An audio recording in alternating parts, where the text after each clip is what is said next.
Congrats, man. It couldn't have gone much better than that, could it? No, man. I really don't think it could have. It's been a long time coming, though, right? I felt everything in there. I saw everything in there. There was something about this week. There was something about preparation, meeting opportunity. I know everyone's heard it a million times, but man, you've seen it. A lot of y'all have seen it. I've cut my teeth in this industry for a long time.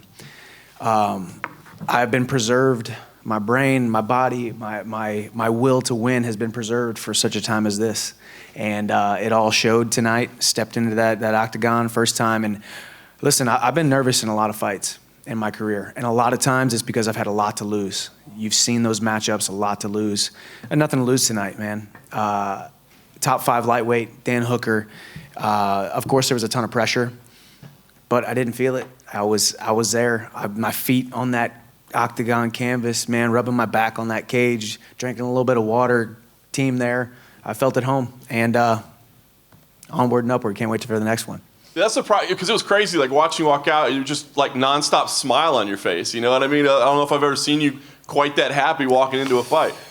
Yeah, I halfway was a little bit, nervous, waiting for one of my coaches to be like, "Hey, man, settle down. You're about to get into a fist fight in front of millions of people." But it just let the emotions run wild. I was crying back in the back, like happy tears. Thinking about my wife, thinking about my son, thinking about this opportunity, thinking about this platform, thinking about how God has had me in the palm of His hand since I was a young man. And there's been a lot of ups and a lot of tough times, but they have all led me to this, and I just feel so grateful, so humbled by the opportunity to go out there, finish top 5 lightweight. We'll see what's next. I mean, you guys heard me. I would love for Khabib to come back. A little bit, I get it. I haven't earned the right for him to think that he is not levels above me yet with just that performance, but I promise you I could beat that man. I promise you if he steps into the octagon with me, he becomes 29 in Chandler and not 30-0. So we will see. I guess you probably heard Dana. I mean, that was exactly what he said, right? I did. Yeah, I did. I was right over there. A little bit? It did. And man, but as I've said too, and I looked right into all these other cameras and just said, listen, Khabib, you are the greatest of all time. You are the GOAT. You are undefeated. You have looked unbeatable. You are right. None of these guys can hold a candle to you. What are you going to do? Come back and rematch one of these guys? It's not going to happen. You don't need to do that. You're a champion. But when a guy who shows that he's got a wrestling pedigree, when a guy who comes in and shows, yeah, he's not undefeated. Listen, I'm not undefeated. I wear my L's on my sleeve. I got 5 of them. A couple of them were weird stoppages, TKO, injury, defaults, whatever you call them. But every single time I've come back better. I'm by no means a perfect man inside that cage, inside that octagon. But I promise you I can beat that man. I promise you I can beat Khabib. So I told him, I didn't tell him personally, but I told him through the camera lens, listen, you've earned every right to be able to sail off into the sunset and continue your, living your life and making your impact because you've done it thus far. But man, if you ever do come back, there's a man over here waiting for you from High Ridge, Missouri. Last thing for me, I mean, clearly the Khabib fight would be the one, but if not, I'm sure you heard Dana say it looks like, hey, you and Dustin for the championship might make sense. Does that appeal to you? Of course, man. Dustin, there is not a man on this roster that I respect more than Dustin Poirier.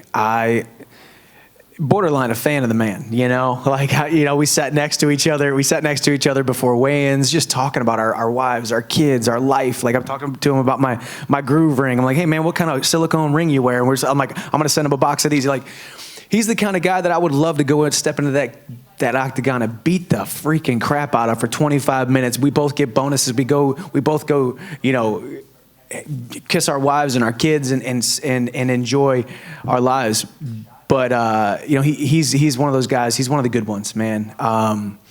So if that's what Dana wants, who am I to let him down, man? I took 0 damage in this fight. I'm ready to go out there and compete again ASAP. Whether it's in the sands of Abu Dhabi or under the bright lights of Las Vegas or anywhere in between, I'm ready. Michael, right here. How would you compare this victory to you've obviously been in a lot of title fights. The Benson Henderson one was a big one going into your contract. But how would you compare this to your Bellator victories? This is the greatest victory of my life. Listen, it's you talk about stage, you talk about platform, you talk about opportunity, you talk about tons of doubters, you know, and rightfully so. Tons of people that said I was going to go out there and get my chin kneed into the stands and get sent back to the B leagues and all kinds of stuff. Like, and there was a lot of people saying that, and it's part of it. This one was a satisfying one, and I wasn't here to prove the doubters wrong, but I was here to prove the believers and the supporters and my fans and my family and my followers right. All those people who have followed me since my High Ridge, Missouri days, my Mizzou wrestling days, all the way in through Bellator and now here into the UFC, everybody who has stood by me through thick and thin, through all the ups and all the downs, we did it, and we're moving forward. Did you get to say anything to Dan after? It seemed like he took his gloves off and threw him into the octagon, so we were a little confused about that too. Yeah, I mean, I just said thank you for the opportunity, man. You're a warrior. He was very down. I'm not a big talk to your opponent after you win. I'm really not. I actually think it's one of the most disrespectful things in the sport.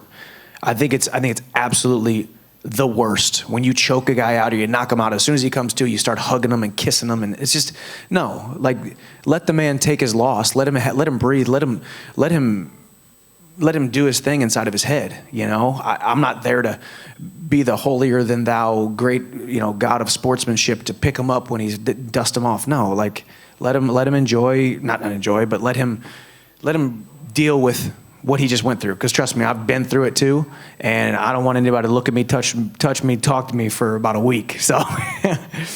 And then in the main event, when you're watching, in terms of actually how the fight played out, Conor obviously going for the shoulder strikes, Dustin going for the calf kicks. That was the when it turned. So when you're watching that, was it playing out how you expected? And if not, like, what was going through your mind? It was. I think Conor was fighting calm, composed, precise, and Dustin kind of seemed like he was buying his time a little bit. I mean, we all know Dustin's a cardio machine. We all know that he can push into those later rounds, and I think that he probably wanted to get into those later rounds unless he got Conor up against the cage, hit him with a barrage of shots, hit him in the temple, and knocked him down like he did. It was playing out exactly kind of how I thought, you know. The fight materialized exactly how it did, and Dustin Poirier looked phenomenal tonight. Conor will dust himself back off and come on back soon. Mike, right here. Right here in front of you. Oh. Someone posted a picture of you before your walkout, and it says that you told this person that you felt better than ever. What was going through your mind when you're walking to the arena? As untouchable as I've ever felt in my entire life. You know, I just felt confident. I felt good. I felt calm. I felt happy, you know. I'm always happy to compete. Listen, God has given me some great gifts, 2 capable arms, 2 capable legs, to do something that not a lot of people get to do, that a lot of people look at. You right now are asking me questions about it. Like, you know, this is an amazing life that I get to live. And I've had a lot of highlights in my career, a lot of great times in my career. But this was by far the best. It really was. The pressure, the lights, the platform, the pay-per-view, the names, the everything. It was just huge. You couldn't have scripted a better chapter in my career. Now a new chapter, a blank canvas, a masterpiece that I can paint, that every single day painting a new brushstroke so my son Hap can see it someday and know that his dad did everything that he possibly could with the talents that he was given. And that's just the way that I felt. I just say, thank you, God. Thank you, Jesus, for this opportunity. Said it 1,000 times on the way there. And the fight happened how it happened, and here we are. I'll see you at the top. My last question is, you just mentioned your son, and it's his birthday. It was yesterday, but it's still his birthday in America. Yeah. And, was that a gift you want to give him? Yeah, I think so. I mean, it's the thing that I want to give him the most is my time, my love, me being there. And it's painful at times. It's tough being away from him. But he will know, without a shadow of a doubt, that every man has to work. And what we do with our life can impact people. It can change people's lives. It can help people fight the fights that they're going through. And he will see this masterpiece that I'm painting, and he'll know that even though his dad wasn't there all the time, and yes, I missed a birthday, or we're away from each other for for short periods of time that I was out there pursuing God's best for my life, and He will in turn do that someday. And that kid is going to speak to nations. He's going to change his generation. He is going to lead his generation. I promise you that. And I just hope that I can lead by example. And it was a phenomenal night, and I can't wait to get on that plane and get back home. Michael, here. Hey. I don't know if you follow this type of things, but Patricio Pitbull posted a message for you, calling you his son, but he also said that you will be the next champion of the UFC. What do you make of these comments of Patricio? I will. And he said it even before your fight today. I will. The next thing, I know you one step at a time, you probably will fight for a title, but in your future, do you think about going after the champ status at some point? If the opportunity presents itself, I'll tell you what. There's a lot of great fights in this organization. I mean, this is the mecca of great fights. There's a ton of great fights. I am by no means a welterweight. I definitely can't make featherweight. But I am by no means a welterweight height. 155 is the perfect weight class for me. It's a great. I feel good there. The weight's not the easiest to make. So I'd love to fight some guys at 170. I'd love to test my hand at welterweight, but it's got to be the right guy. You know, there's a BMF belt out there. There's the possible, welterweight belt if I ever did go up, but it's got to be right fights. There's no shortage of great fights in this lightweight division. I mean, look at the guys that fought tonight. So we'll see. 155 is where I need to be, where I like to be, where I want to capture my first title, and then we'll go from there. And you have been training with Gilbert Burns. What can you say about his chance against Kamaru Usman? He is the man. That Gilbert Burns lives it. Inside the gym, outside the gym, family man, great human being. I think you're going to see Gilbert Burns as the next champion. I think where he's at mentally, where he's at physically, he is a large human being. The fact that he ever made 155 it blows my mind. We worked together for this fight. He had a lot of insight on Dan Hooker. He's the best ground technician on the ground in the world, in my opinion. Power in both hands. I can't wait to see that fight. Obviously, Kamaru Usman is a friend of mine, former teammate, but I believe Gilbert Burns will be able to get that done. I just asked Dana White if your UFC debut was the most impressive one he's ever seen, and he said that he can't think of a better one. I'm sure you were very much prepared for this fight, but did you really, at any stage, expect this scenario? Man, at this point, you got to stop second-guessing God's best for your life. You do, well, maybe I don't deserve it. Maybe it'll be a lackluster performance. Hey, Eddie lost his first fight. He still became champion. All these things that human beings go through. We all go through these crazy thoughts. Why not just let it fly? Why not just believe that you are the best in the world? Why not just believe that you can accomplish great things? So, you couldn't have scripted it any better. Listen to Dana say that, saying, me and Dustin possibly for the title next, who knows? Like, even the fact that I'm getting talked about at next fight being for the title, that being said, that's great news. UFC debut, I wanted to come in here and do something great. The word of the week was always remarkable, or spectacular, or whatever the word was that everybody wanted to see. It's one of them cool adjectives. But that's what I go for every single fight. I've never been in a boring fight. I've lost some fights, but they were always exciting. So couldn't have scripted it any better. I took 0 damage. We live to fight another day, and can't wait to get back in there. I can't wait to get out there, celebrate with my team, and then also talk to the UFC brass and see what is about to happen. Maybe we can get Khabib on the phone. We'll see. Congratulations. Thank you. How many times did you rehearse Michael, to your left ear?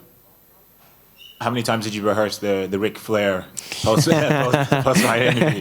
I thought about it a couple times. So the origination of that was actually DC and Ariel talking about why I was in the video game. Ariel said I shouldn't have been in the video game. I hadn't fought in the UFC yet. And DC was like, well, yeah, but he's Ric Flair. He came over from WCW, and he got the title shot right away. Everybody was mad, but, he's Ric Flair. So kind of funny. I'm actually not the biggest WWE pro wrestling guy, but It was the best day of my professional career. I didn't do the whole tear in my eye thing. I thought that was a little over the top, and then the call-outs came after that.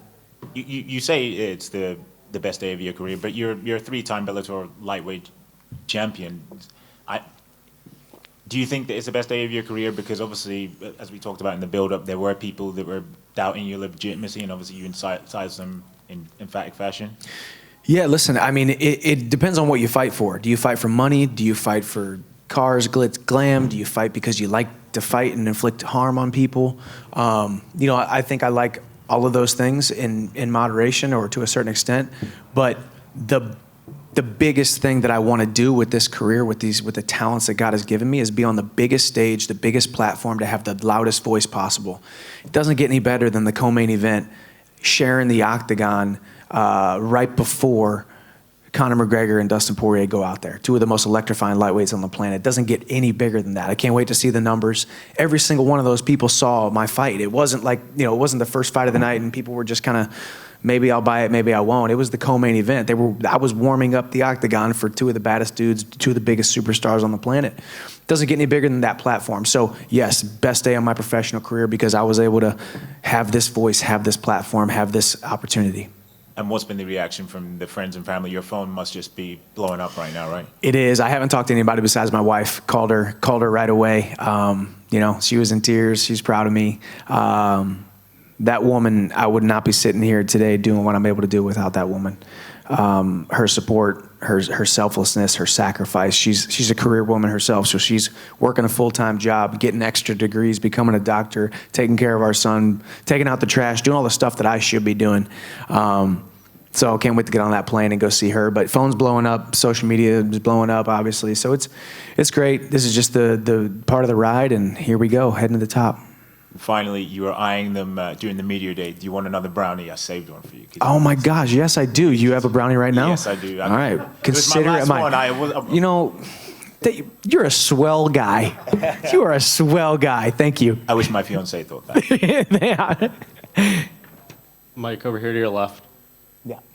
You've talked a lot about what you think a fight with Khabib would look like, but if you end up fighting Dustin, what do you think that fight looks like? Listen, as I said, as a human being, I think Dustin Poirier, you don't get any better than that. Also, just his story, where he came from. He's like every other young kid from a small town who had some rough patches and wasn't quite sure what the direction in life he was going to go. And now look at him. Look where he's at. Look what he's done. Look what he's accomplished. It's nothing short of amazing. Dustin Poirier is a fight that I think is a great matchup for me. I think it's a fight the fans want to see. I mean, at this point, now that I'm finally a UFC fighter, now that I'm finally a guy who's got a win in the octagon, a guy who kind of can say, hey, I'm one of the guys now, I think the fans are like, okay, now I want to see that Chandler guy fight again, and why not Dustin Poirier? Respect him in every sense of the word, and business is business. We go out there, we touch gloves, and then we collect our paychecks and we go take care of our families. And last thing, you mentioned you are a UFC fighter now, UFC Finally. winner. Can you just describe what the experience was like compared to, obviously, your past experiences in your fighting career, fighting in this venue, the environment, Bruce Buffer introing you, and just all those things? It was, the Bruce Buffer thing, that was something that I roomed with my best friend Randall and manager Randall this whole week. And this morning we're going over he does a great Bruce Buffer impression. So we were just going over that, and it was surreal, but it helped me visualize. It helped me see everything. It helped me be in that octagon before I got there, The whole experience has been nothing short of amazing. That first trip to Abu Dhabi was great because I got to meet everybody, all my coworkers and all the people I'm going to be spending time with for the next 5 years or whatever, the remainder of my career. And it's been great. Obviously, everything is just much bigger. I've been competing at a high level for a long time, but everything is just much bigger here. This is a well-oiled machine, and the organization of the UFC, what they're doing on a worldwide stage is just, it's great to be a part of it. Glad to intro myself on this stage, get that first round knockout, and man, it's kind of surreal that this whole thing is over now and I'm about to hop on the plane and we got the win. You know, you always visualize this moment, and it's kind of just hitting you. So it's great. Michael, over here, mate. So Dana said he's not a fan of the backflip. That was the first backflip I've ever done in my entire career, off the cage. I mean, so, the landing, I was worried. well, I always do backflips, you know, from the canvas to canvas, not cage to canvas. But so I'm really sorry, Dana, about that. But legs are great. My effing ankles and effing knees, or whatever he said earlier, they're good. They're fine.